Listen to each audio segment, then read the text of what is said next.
Moin, Servus und willkommen zurück bei Adventures of Mike Go. Unsere Zeit in Bangkok ist schon wieder rum. Wie man sieht, sind wir schon wieder am Flughafen. Und nun geht es von der Hauptstadt Thailands zur Hauptstadt Vietnams, Hanoi.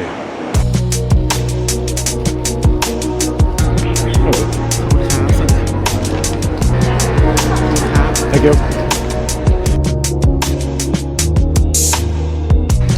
Hallo. Mit Vietnam Airlines fliegen wir von Bangkok nach Hanoi. Die Flugzeit beträgt nicht einmal 2 Stunden. Wenn man Vietnam wie wir im Februar besucht, muss man sich darüber im Klaren sein, dass speziell in Nordvietnam Winter herrscht. Was das im Einzelnen bedeutet, sollten wir noch erfahren. Versprochen werden zumindest Temperaturen um 22 Grad. Im Vergleich zum deutschen Winter durchaus mild, wenn man aber gerade aus dem heißen, sonnenverwöhnten Bangkok kommt, schon eine erhebliche Abkühlung. Vom Flughafen zu unserem Hotel mitten im Old Quarter von Hanoi gelangen wir mit dem Taxi. Nach unserer Ankunft dort ist es schon Zeit fürs Abendessen und somit unsere erste Mahlzeit in Vietnam.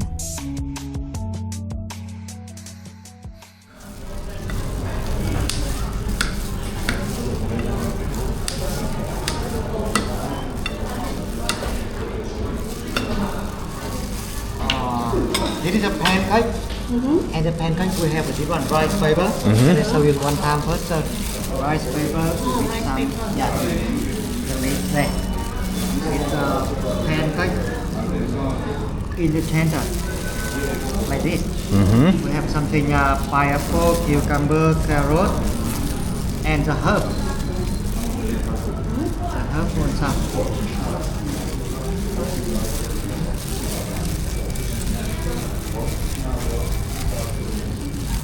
Then we are rolling it like a spring roll. Okay. Okay, like this. Ja. And dipping sauce there. Okay. Yeah. Okay. We take the dip first. Yeah. Okay. Now Thank can you. do that.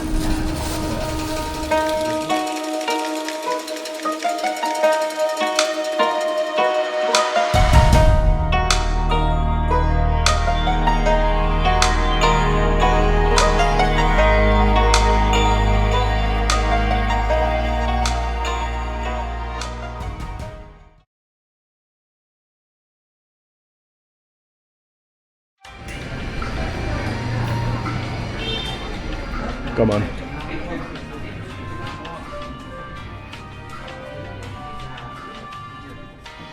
So, jetzt zeige ich euch mal, was man für 5 Millionen Dong in Hanoi als Hotel bekommt.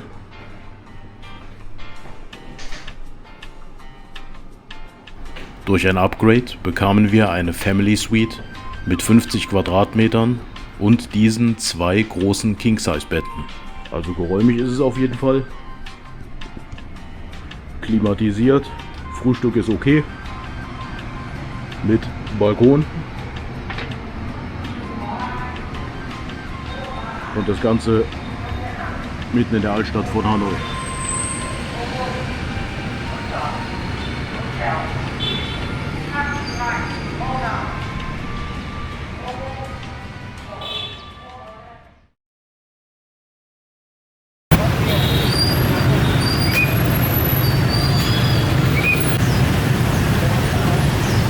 The Sound of Hanoi.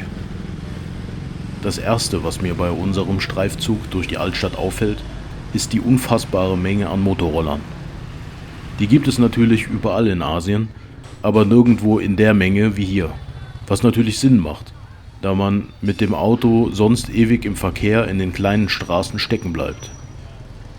So sind die Roller allgegenwärtig. Gehwege existieren zwar theoretisch, werden hier aber bis auf den letzten Meter, wenn nicht als Verkaufsfläche, dann als Rollerparkplatz benutzt. Zu Fuß ist man daher auf der Straße schneller unterwegs, aber das erfordert mit dem Verkehr etwas Eingewöhnung. Genauso wie das Überqueren der Straßen. Da Fußgängerampeln selten sind und Zebrastreifen nicht existieren, überquert man die Straßen einfach bei rollendem Verkehr. Wichtig dabei ist nur, nie stehen zu bleiben. Die vielen Roller fahren dann einfach um einen herum. Grab-Taxis, um günstig von A nach B zu kommen, gibt es in Vietnam natürlich auch. Hier aber fast ausschließlich als Motorroller. So, jetzt ist Zeit für das berühmte Banh Mi. Klassisches Frühstück hier oder als Snack für zwischendurch. Im Prinzip ein belegtes Baguette. Das kam mit den Franzosen nach Vietnam.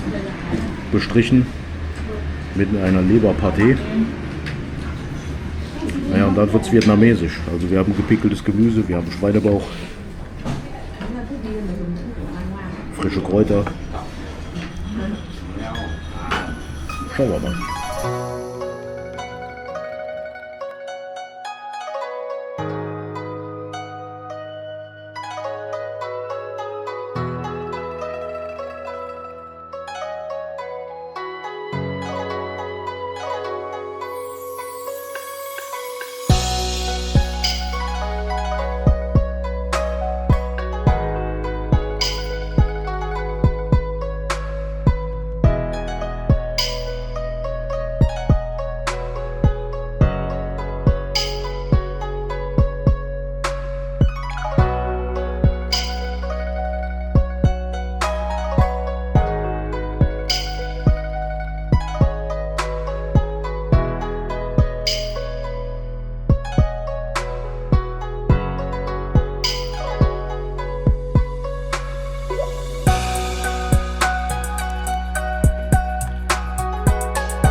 Auch geil hier. Eine der Hauptverkehrsstraßen hier mitten im Zentrum von Hanoi.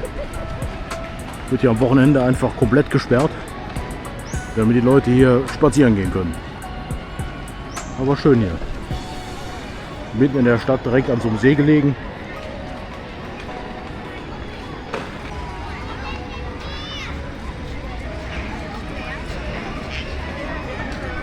Also ich habe das im Vorfeld, habe ich das schon mal gehört gehabt und wusste daher, dass hier am Wochenende diese Straßen abgesperrt werden. Aber wenn man hier so in der Stadt unterwegs ist, speziell irgendwie im Old Quarter, kann man das schon nachvollziehen. Also irgendwie mal sonntags durch die Stadt spazieren, ist da halt einfach nicht. Ne?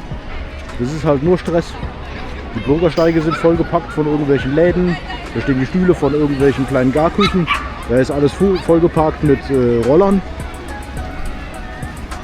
Da ist es wirklich jetzt pure Erholung, hier einfach mal ein paar Schritte ungestört laufen zu können. So, Vietnam ist natürlich auch bekannt für seinen guten Kaffee. Sowohl heiße als auch kalte Spezialitäten gibt es da. Hier haben wir jetzt den Iced Coconut Coffee.